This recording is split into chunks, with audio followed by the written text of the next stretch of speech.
Godrej properties numbers थोड़ी पहले आए और अब गाइडेंस के नंबर्स भी आने शुरू हुए और गाइडेंस के नंबर्स के बीच में स्टॉक में रिएक्शन फिर से लाल निशान की तरफ आता हुआ दिखाई पड़ रहा है। एक वॉलेटाइल स्टॉक हो चुका है वापस, जब इनफैक्ट इसमें स्पाइक आया। तो FY25 के लिए कैश कलेक्शन गाइडेंस करीब 15,000 करोड़ रुपए के आसपास कंपनी ने मेंशन की है।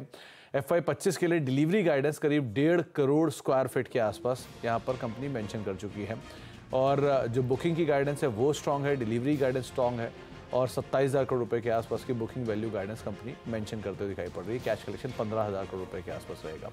इन नंबर्स के बीच में स्टॉक हालांकि वॉलेटाइल है, थोड़ी देर पहले हरे निशान में, फिर वापस लाल निशान में, फिर फ्लैट, ये भी कामकाज करता हुआ दिखाई पड़ रहा है। कुछ और स्टॉक्स में नीरव एक बारी BHEL को और देखिए, आज टॉप गेनर्स में शुमार है BHEL and coal India both. क्या करें इन दोनों में? या देखिए Sumit ji, this is one of the stocks of the year. Last 2-3 साल अगर देखें तो ऑलमोस्ट 40 वाला स्टॉक 300 हो गया। So what a super move.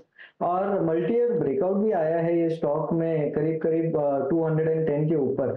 ऐसा लगता है कि 100% रिट्रेसमेंट करेगा जहां से गिरा था। तो यहाँ पे 370 375 के जो लेवल्स हैं वो अचीवेबल दिख रहे हैं। ओवरऑल पैटर्न पॉजिटिव है, तो करंट लेवल से भी बाइंग कर सकते हैं। थोड़ा डिप्स मिले ऐसे मार्केट में तो जरूर बाय करिएगा। नीचे में अब 300 बहुत बढ़िया सपोर्ट बन चुका है, तो वो आपका स्टॉप लॉस रहेगा ऑन अ क्लोजिंग बेसिस। और 370 375 is the ultimate target. Same with Coal India, देखिए बहुत बढ़िया मूव दिया है ये स्टॉक में, अच्छा डिविडेंड भी देते हैं दोनों स्टॉक्स। और इसमें एक मल्टी ईयर ब्रेकआउट जस्ट हाल में आया था अभी 440 के ऊपर, और उसके बाद ये स्टॉक में वॉल्यूम भी काफी बढ़िया है, लॉन्ग्स बने हैं। तो क्लियर कट साइन है कि यहाँ से बहुत लंबा चलेगा ये स्टॉक। तो डेफिनेटली अगर आप कोई लॉन्ग टर्म पोर्टफोलियो बना रहे हैं तो ये स्टॉक जरूर होना चाहिए आपके लॉन्ग टर्म पोर्टफोलियो में भी। और करंट लेवल से नियर टर्म में भी आप इसे खरीद सकते हैं 440 के स्टॉप लॉस के साथ में। एटलीस्ट फर्स्ट टारगेट 525 तक का आ सकता है। ओके,